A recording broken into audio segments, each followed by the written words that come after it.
Hi everybody, welcome to the South Australian Sports Show. Hope you can stay with us for the next hour. And KG back from holidays. KG, how are you? Yeah, I'm good, thanks, Well, Marty. you weren't here last week. What were you doing? Great to be back. Well, it was Melbourne Cup Day tonight. Well, that's on Tuesday. We're on Friday, so got your days mixed up. Hey, you need to stay with us on the show because there is plenty coming up. What's happening? We have got netball, we've got show jumping, we've got footy in China. Talk about that. Softball, the Wadeville harness racing, one of the best drivers. Great night. There is plenty to talk about, but we need to get over to Erin Hanna for the news. Erin? Thanks for that, guys. And for those that made their way to Adelaide Oval last Sunday, the Heat seemed to be an advantage, with Australia defeating Ireland by 10 points in the first test of the Virgin International Rules Series. Adelaide's own Chad Wingard was a lively attacker for the day with 2 overs for the afternoon.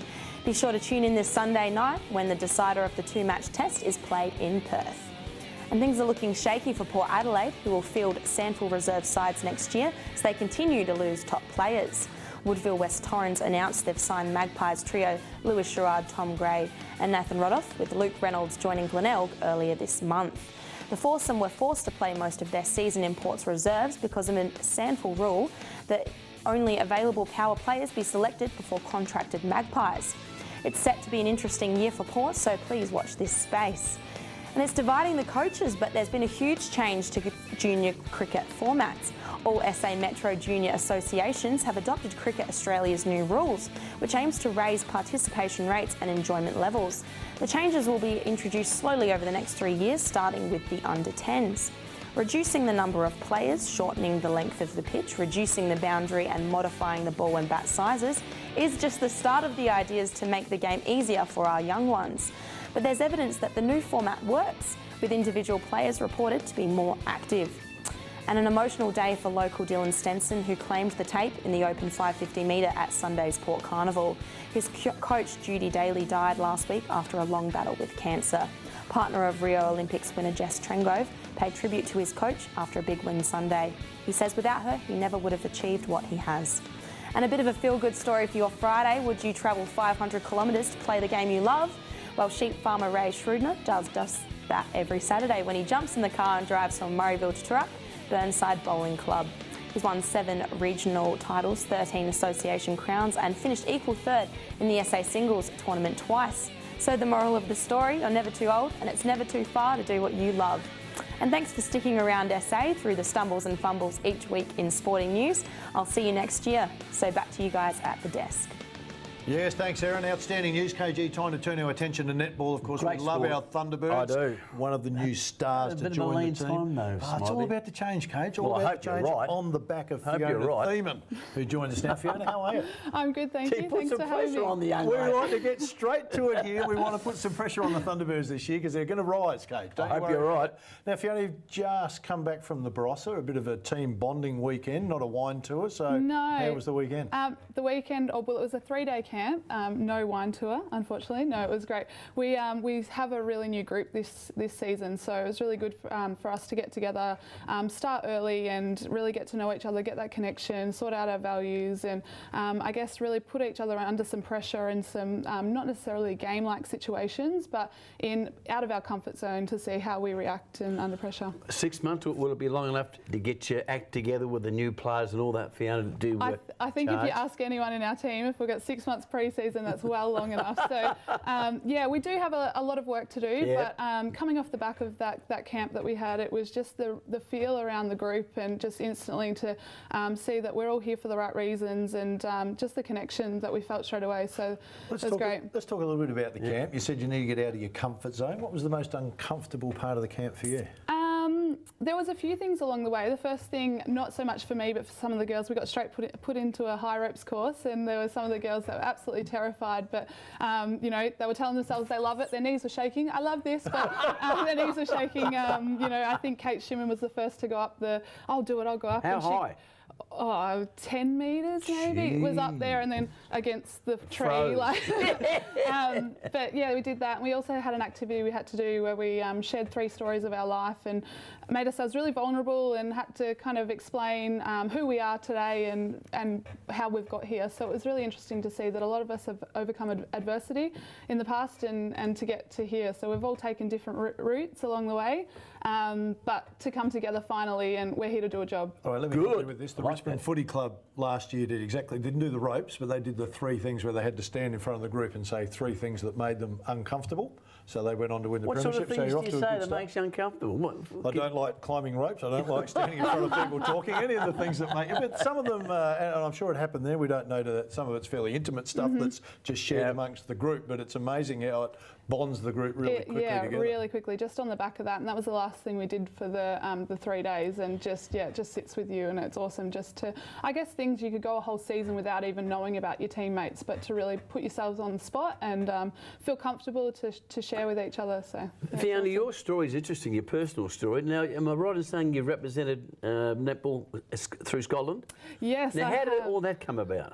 Well, obviously with my thick Scottish accent, I was born in Scotland. No, I was born here, but my old man's Scottish. So Dad, is he? Yeah, Dad's Scottish, and he was born and grew up there, and then ended up over here. But I went and lived in Glasgow in 2014, and made the Commonwealth Games team. That would have been a great moment for you. Yeah, it was amazing, insane. The Scottish supporters are fantastic, and Scotland are a little bit hard done by with all their sport, but they don't care. As long as you rock up, they are there to support you through and through. So it was an amazing experience. So what's brought you back to Adelaide? Back to Adelaide, just the opportunity to play in this Suncorp Super Netball League. So I'm from Melbourne originally, but now with the new league, there's unlimited imports. So it gives me the opportunity to and other players. Like if you look at our team, we've got a lot of international players that also get the opportunity to play. Hey Fiona, I'm interested. Some of the girls have made some pretty big sacrifices, and you're one of those. Yeah. Husband lives in Melbourne, recently married in January. Congratulations on that. Thank you. But you're based in Adelaide. There's a couple of players that have got partners overseas that are based in Adelaide, so it's a bit of a unique group. They've already made some pretty big commitments to make this a successful season. Yeah, I guess lots of people, it's about any sport, you make sacrifices and it's what you want to do. So yeah, my husband's great. He's in Melbourne, so he's there with my dog. I'm not sure which one I miss more.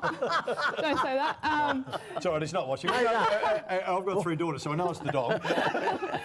But yeah, definitely, it's why we want to be here. We want to play, and the Adelaide supporters are fantastic. So it's all worth it when you get out there and win some games. So next season we need to win more games. I love it. It's absolutely fantastic. You had the weekend was less skill, more about getting to know each other. When do the netballs come out on the court for the skills? Because that you've probably done a little bit, but that stuff starts to drop. And there's a grind period any time in pre-season. Now you're going 6 months. When do you reckon you'll get to the grind where you go, I wish we were playing some games now? Yeah, well, we've already put into the schedule some practice matches. We've got an invitational weekend coming up before Christmas, and then we'll fly into state for some games in the new year.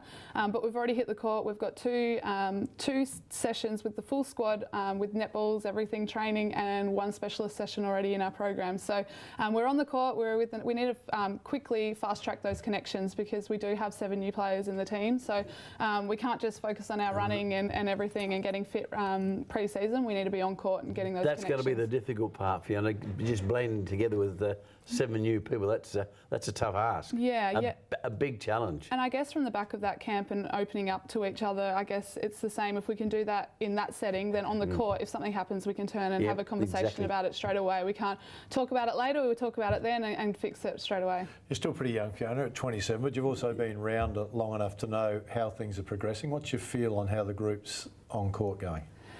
Yeah, awesome. I think that our first session was just the feel, the talk. Really, really great to see that it's not just the leaders from previous years or the older players standing up.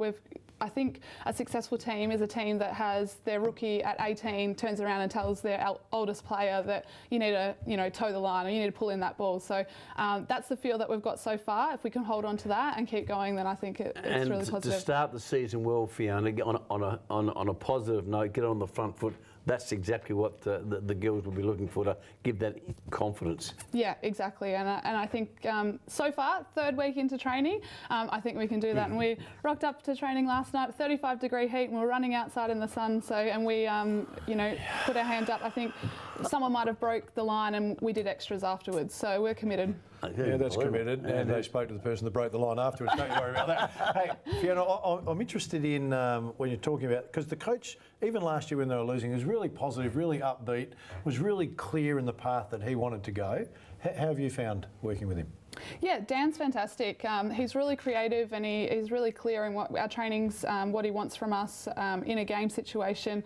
It was just disappointing in games that we just weren't able to finish them off. Like we had lots of chances to win.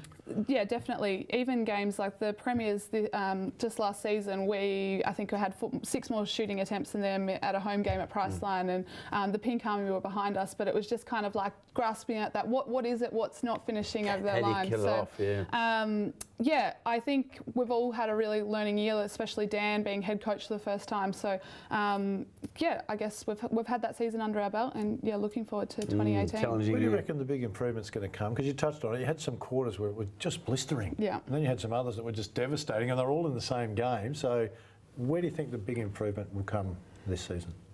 I think often games that we expected to do really well in were the games that we fell apart in, whereas games like we were playing first on the ladder, we pulled out these amazing performances. And when you look at it like that, it comes back to, expectation and pressure and those kind of things. So I think handling that and knowing that, having that belief in each other and knowing when things do go wrong, that you're going to have to pull yourself out of it. I reckon if you can survive 6 months of pre-season training, there's enough pressure right there. Exactly The right. start of the season, and the season will be easy. Well, if the other girls have got the same attitude as Fiona, I reckon we're on the right track going forward, Smithy. I said at the start of the intro that it all rests with Fiona. I've jumped on now. I've jumped on. You're on the team. Awesome. Hey, Fiona, appreciate you coming in. Good luck. Hope you can survive 6 months, and then the season gets underway and the Thunderbirds are flying. Good luck, Fiona. Thank you very much. All right, stay with us. Bit more to come.